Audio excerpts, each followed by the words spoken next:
Zone. दोस्तों, ये एक ऐसा जोन है जो हमारे लिए सोने के पिंजरे की तरह होता है। पिंजरा है मगर सोने का है, गोल्ड का, जिसे हम चाहते हुए भी छोड़ना नहीं चाहते। एक तरफ हमारा दिमाग बोलता है भैया इस पिंजरे से बाहर निकलो, जिंदगी में कुछ करो, अपने सपनों के लिए आगे बढ़ो। बट वहीं ये कंफर्ट जोन नाम का सोने का पिंजरा हमें अपने अंदर ही रखता है, और इससे बाहर निकलने का मतलब हमारे मन में सीधा आता है, बाहर निकले तो क्या होगा, हमारी सिक्योरिटी खत्म हो जाएगी। और बचपन से तो हमने सुना ही है, something is better than nothing. ये वो फ्रेज है दोस्तों जो हमें एक चेन की तरह बांध के रखता है। इसलिए दोस्तों, ये कंफर्ट जोन, अगर आप फील कर रहे हो कि आप कंफर्ट जोन में हो तो इससे तुरंत बाहर निकलें। इसको समझाने के लिए मैं एक स्टोरी सुना। तो हुआ क्या दोस्तों, एक व्यापारी, पहले पुराने जमाने की बात है, कि एक व्यापारी अपने बिजनेस के सिलसिले में दूसरे राज्य में गया। अब दूसरे राज्य में गया तो राजा ने उसको इनवाइट किया।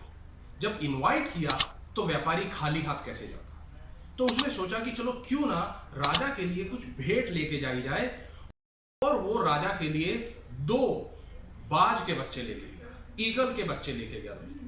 वो छोटे छोटे थे, बहुत प्यारे थे। राजा ने देखा, उसे बहुत गिफ्ट पसंद आया। उसने अपने केयर टेकर को, जो बर्ड्स का केयर टेकर था, उसको कहा कि भैया ये लेके जाइए और इसे अच्छे से संभाल के बड़ा कीजिए।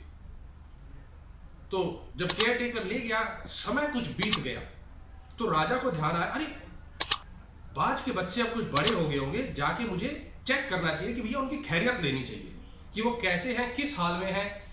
और जब ये सोच के राजा अपने बाग में गया तो उन्होंने केयर टेकर को आवाज लगाकर बुलाई। केयर टेकर तुरंत आया और बोला, महाराज की जय हो, कैसे याद किया आज? तो महाराज ने कहा कि मैंने तुम्हें 2 ईगल के बच्चे दिए थे। बोला, हाँ महाराज दिए थे, तो बताओ उनका क्या है। तो उन्हें ईगल के बच्चे दिखाए, कुछ बड़े हो गए थे। तो राजा भी खुश हुआ जिस तरीके से उस केयर टेकर ने उनका रख रखाव किया था। अब बड़े हो गए थे तो राजा ने कहा कि भाई ये बाज के बच्चे हैं, यहां क्यों, इन्हें उड़ाओ, क्योंकि बाज तो भैया आसमान का बादशाह माना जाता है। तो जब केयर टेकर ने उड़ाया तो एक बाज का बच्चा बहुत अच्छे से उड़ा, दूसरा छोटी सी फ्लाइट लेके वापस आके बैठ गया डाल पर।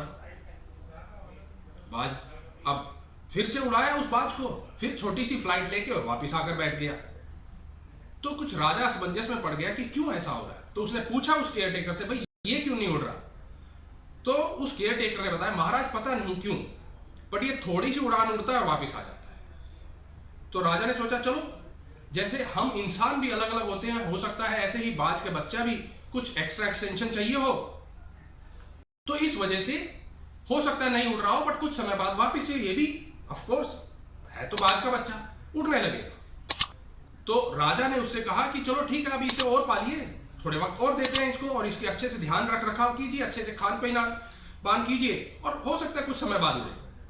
कुछ समय बाद राजा जब वापस उस बाज के बच्चे को देखने गया तो अभी उस बाज के बच्चे का वही हाल था। वो बाज तो बन गया बट वो उड़ता नहीं था, यानी बड़ा तो हो गया था वो, बट कभी भी वो उड़ने के हौसले नहीं रखता था। राजा इससे काफी परेशान हुआ, तो उन्होंने कहा कि ये तो अच्छा नहीं है। उन्होंने अपने राज्य में अनाउंस करवा दिया कि भाई जो भी इस बाज को उड़ाएगा उसे मुंह मांगा इनाम दिया जाएगा। फिर क्या हुआ, बस लोग आ गए, जो केयर टेकर थे, कुछ एक्सपर्ट, कुछ नोवियस, नौसिखिए भी थे। वही जो होता है, कभी कभी कॉर्पोरेट में बॉस बदल जाते हैं पर लोग वही के वही रहते हैं। तो ऐसे ही केयर टेकर बदले गए, उस बाज के बॉस बदले गए, बट बाज पे कोई फर्क नहीं पड़ा। सभी केयर टेकर आके एक ही जवाब देते थे, महाराज वो नहीं उड़ रहा है। तो ये सोचकर महाराज और भी चिंतित हो गए। उन्होंने फिर से अनाउंस करवा दिया, भाई कोई है मेरे राज्य में जो इस बाज को उड़ा के उड़ना सिखा दे। तभी एक आदमी आया सामने और उसने कहा, महाराज मैं उड़ा दूंगा। महाराज बहुत खुश हुए। उसने कहा, अच्छा ठीक है, क्या तुम्हें इसका एक्सपीरियंस है? बोले, महाराज मुझे कोई एक्सपीरियंस नहीं है, परंतु मैं दावे के साथ बोल रहा हूं आपको कि मैं इसे उड़ा दूंगा। चलो ठीक है भाई, उन्हें भी एक चांस दिया गया। अब क्या, अब उन्होंने चांस दिया और उन्होंने कहा कि महाराज एक काम कीजिए, आप कल आ जाइएगा, कल तक ही उड़ना सीख जाए।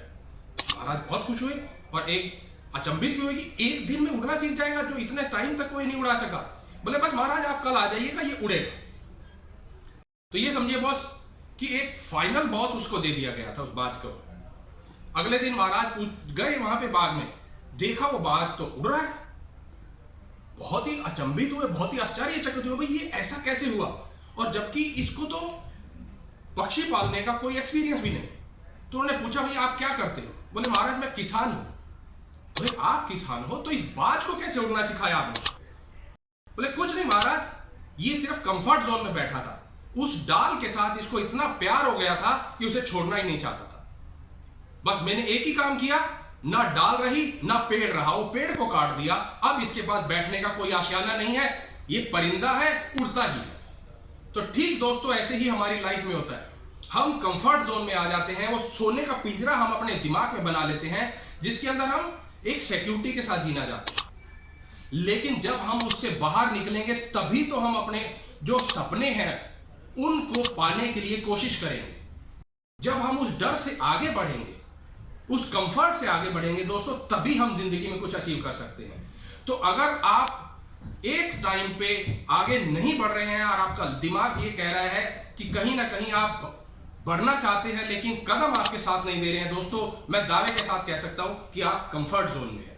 इस कंफर्ट जोन से बाहर निकलो, तभी आप अपने सपनों को पा सकते हो। Thank you. कैसी लगी है कहानी दोस्तों?